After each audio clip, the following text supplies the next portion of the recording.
getting hot! I'm putting together a special team. We're gonna be doing one thing and one thing only.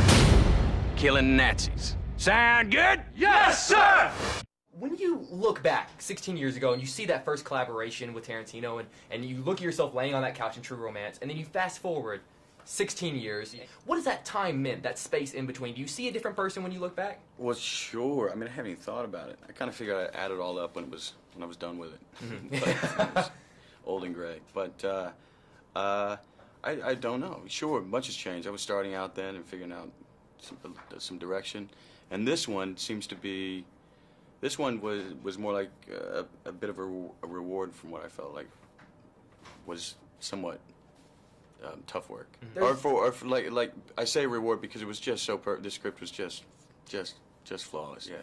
And it just landed in your lap, and 6 weeks later you're shooting, and it rarely goes that way. I'm gonna assume you know who we are. Everybody in the German army's heard of you. You probably heard we ain't in the prisoner-taking business.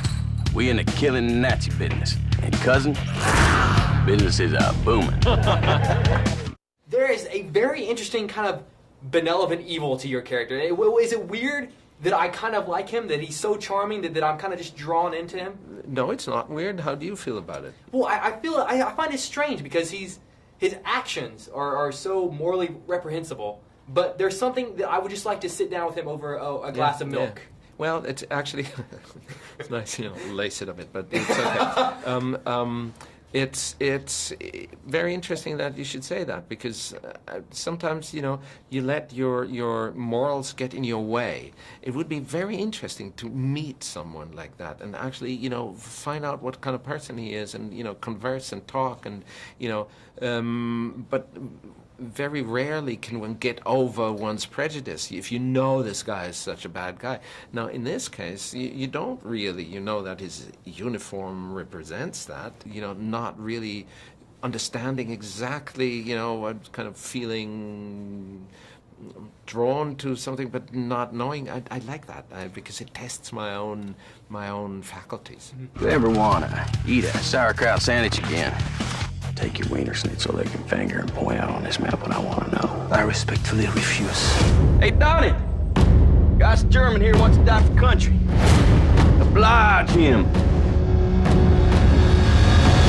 For this movie, was it cool to kind of vent any kind of frustration that you had during the day? So I'd be like, hey, I'm in character, man. Yeah, it was great. I mean, I grew up in Boston, and there's a certain type of guy from Boston, we call massholes. And the guys, they drink big, party, and, I lived with those guys, and I got beat up by those guys, and kind of was one of those guys. So a lot of the times, when you're on set, you could kind of act like that. I'd be like, dude, I'm in character. But Quentin loved it. I mean, Brad was Aldo, and I was Donnie, the Bear Jew, the whole time. And there was a PA named Carla, and I was like, Carla! You're like, Carla! Carla! Dude!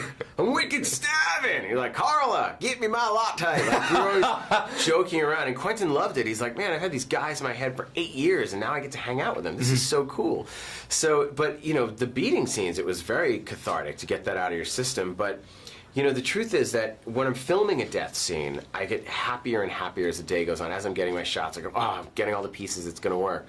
But when you're really beating someone to death, it couldn't just look physically imposing. You had to see that crazed killer look in his eye. And to do that, you had to conjure up the most painful, darkest stuff from your entire life and bring it right to the surface like it just happened 10 minutes ago. So I noticed at the end of the day, I was just drained.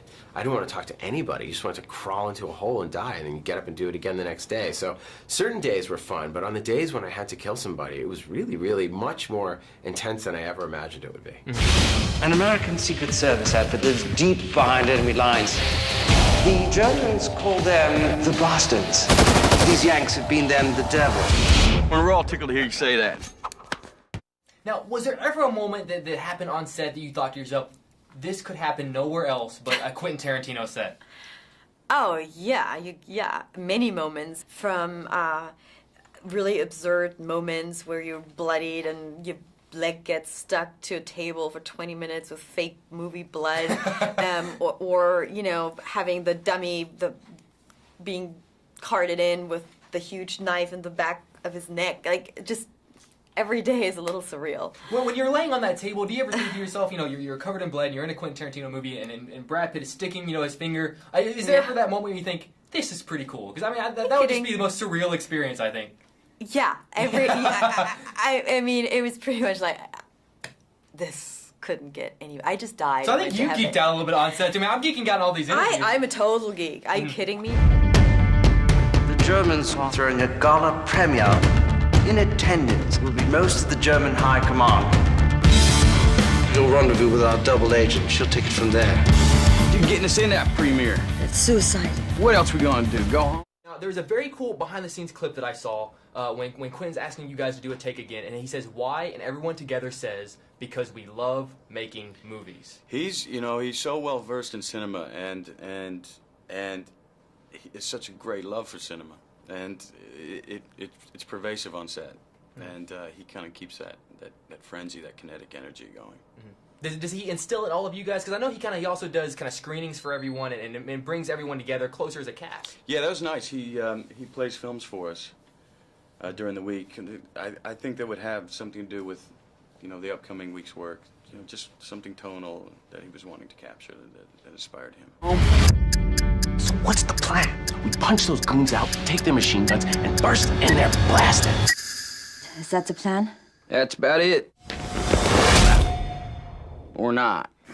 I just love that dialogue, and we all love Quentin Tarantino for that rapid fire, very smooth, kind of like buttered dialogue. And I think that's very cool. As an actor, what is that experience like when you have that script and you get to say those words and experience that conversation back and forth? Oh, it's just too good to be true. I mean, I'm used to being a writer and sweating coming up with a line half as good as stuff like this, you know, for weeks. So to just be handed something to say and you get to, you know, deliver a great funny line to this amazing movie villain or to Brad Pitt and a mustache with a machine gun, like, it's just too good to be true. There's something you don't know. Hitler is attending the premiere. Getting a whack Uncle Adolf makes us a horse of different color. We have all our rotten eggs in one basket. The objective of the operation, blow up the basket. Now, did you ever think that you would offend people more so than Hostel 2? Yeah, with the Nazi propaganda film within Inglourious Basterds. I got to tell you, it was such a great thrill to do that propaganda. Well, while we were doing it, I was going, more swastikas, more swastikas. It's like the one thing that you were never supposed to do, but, you know, there was a real purpose to it. I mean, this wasn't for shock. This was, and, you know, and we were shooting going, okay, this has to hang with Inglourious Basterds, so I got to bring it as an actor, but also as a director. And then I thought, well, not only does this have to impress Tarantino, this has to impress Hitler. Like, this has to be the masterpiece of all Nazi propaganda movies. And there were 800 of them made, so it was really, really fun to kind of, you know, stick it to the Nazis.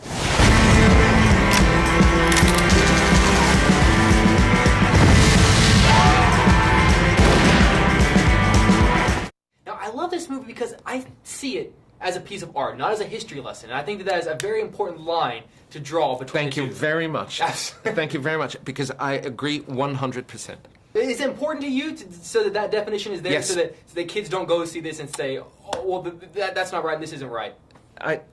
Absolutely. It's very important. It's not a documentary on German history. I see that as a piece of art as well, and it does what a piece of art needs to do, and what its responsibility is to open a new perspective onto our world, so that we can have a new look at what it is that makes our world and holds it together and makes it turn, and you know, makes us decide whether you know, we want to question our approach or actually adjust it.